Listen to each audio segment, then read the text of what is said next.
Maintenant, on va voir une autre propriété. Alors, on considère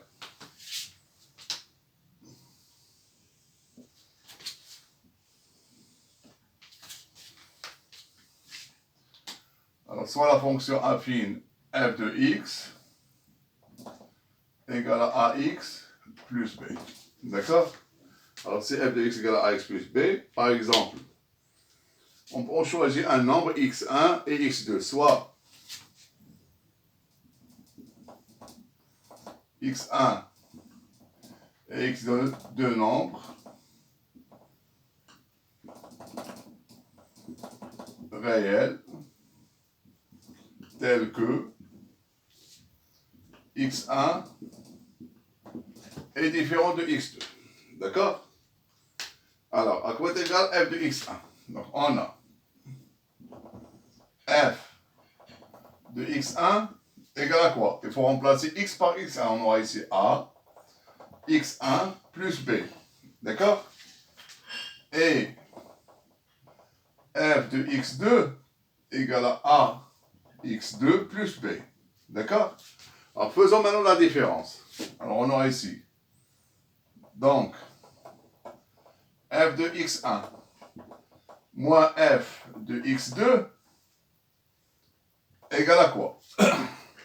Égale à a, x1 plus b, moins a, x2 plus b.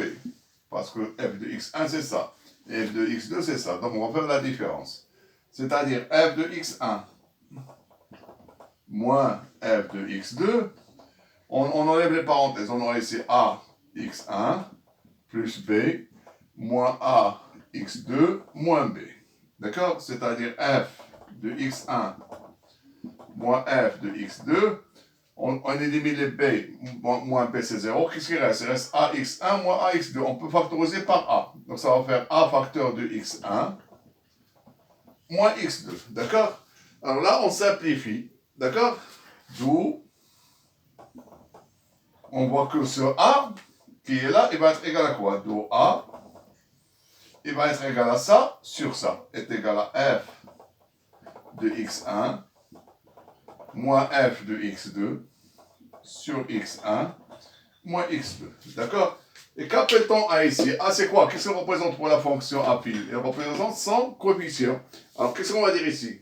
Que si f est une fonction linéaire, alors son coefficient est égal à f de x1 moins f de x2 sur x1 moins x2. C'est-à-dire, par exemple, on aura ici à la place de x1, on peut avoir 1. À la place de x2, on peut avoir un autre nombre, 3. On peut dire f de 1 moins f de 3 sur 1 moins 3. Ou bien f de 4 moins f de 5 sur 4 moins 5. Ou bien f de 10 moins f de 20 sur 10 moins 20, etc.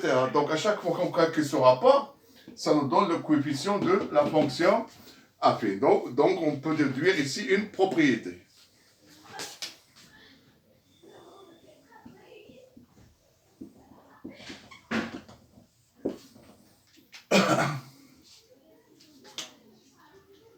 Alors si f est une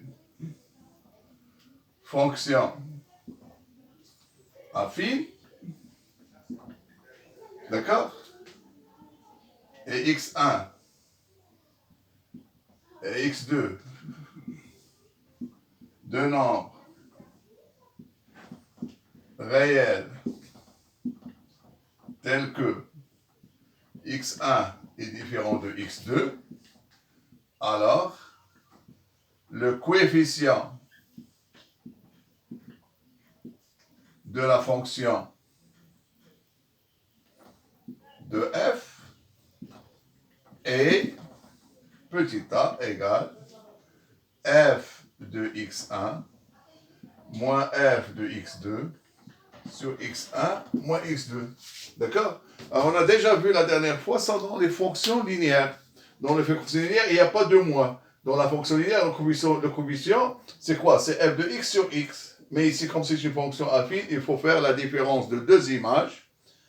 Ça s'appelle des images. On fait la différence de deux images sur la différence de leur antécédent. D'accord?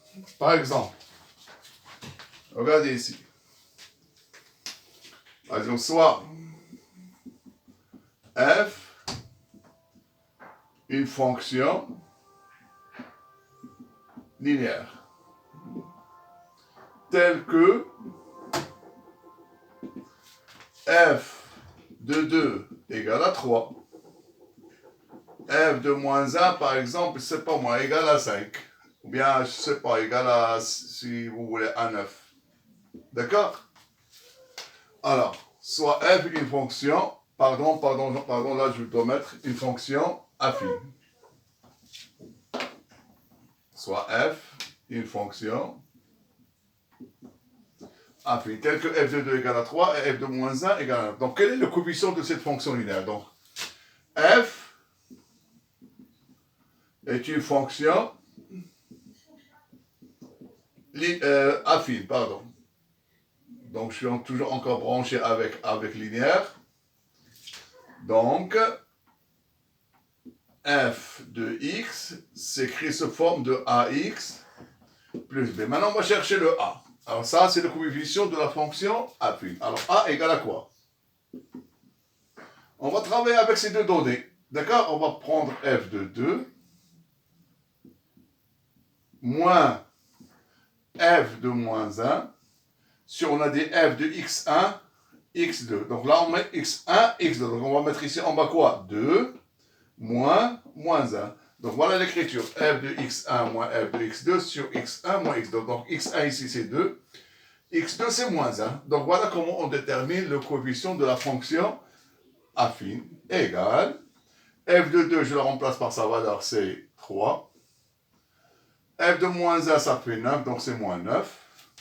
2 moins 1, donc ça va faire 2 plus 1.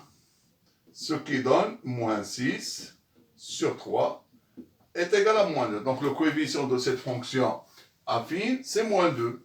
D'où, qu'est-ce que devient la fonction? f de x, ben, elle s'écrit comment? Elle s'écrit moins 2x parce que a est égal à moins 2 plus b. Maintenant, qu'est-ce qu'il nous reste à déterminer? On va déterminer le b. Comment on va faire pour trouver le b? Je travaille avec celle-là ou bien celle-là. Donc, soit j'utilise f de 2 égale à 3 ou bien f de moins 1 égale à 9. D'accord? Alors, je prends par exemple f de 2. D'accord? Ici, si je veux calculer f de 2, qu'est-ce que je dois faire? Je dois remplacer x par 2 égale à moins 2 fois 2 plus b. Oui ou non? Et ça, f de 2 d'après les données, c'est combien? C'est 3. Donc ça, tout ça doit donner quoi? Doit être égal à 3. Donc f de 2, par la formule, il faut remplacer x par 2. Et on connaît f de 2, c'est 3. Donc on va résoudre l'équation, par exemple, moins 4 plus b égale à 3. D'accord? Comme on a fait dans les équations de droite. C'est comme ça qu'on détermine le p. On calcule d'abord le m, et après je calcule le p. Donc c'est la même chose. Donc ici on aura ici b égale à 3 plus 4, b égale à 7. Donc, on vient de définir la fonction affine. Donc f de x est égal à moins 2x plus 7. Maintenant, il vous reste qu'à vérifier. On va calculer f de 2, on verra est-ce que ça va donner 3. f de 2, ça fait quoi? Moins 2 fois 2, ça fait moins 4. Moins 4 plus 7, ça fait 3. On calcule f de moins 1. f de moins 1 égale à moins 2 fois moins 1. Moins 2 fois moins 1, ça fait 2. Et 2 plus 7, ça fait 9. Donc voilà à quoi sert cette propriété. Donc la propriété nous permet de trouver ou bien de déterminer une fonction affine si on connaît les images de deux nombres. Et voilà.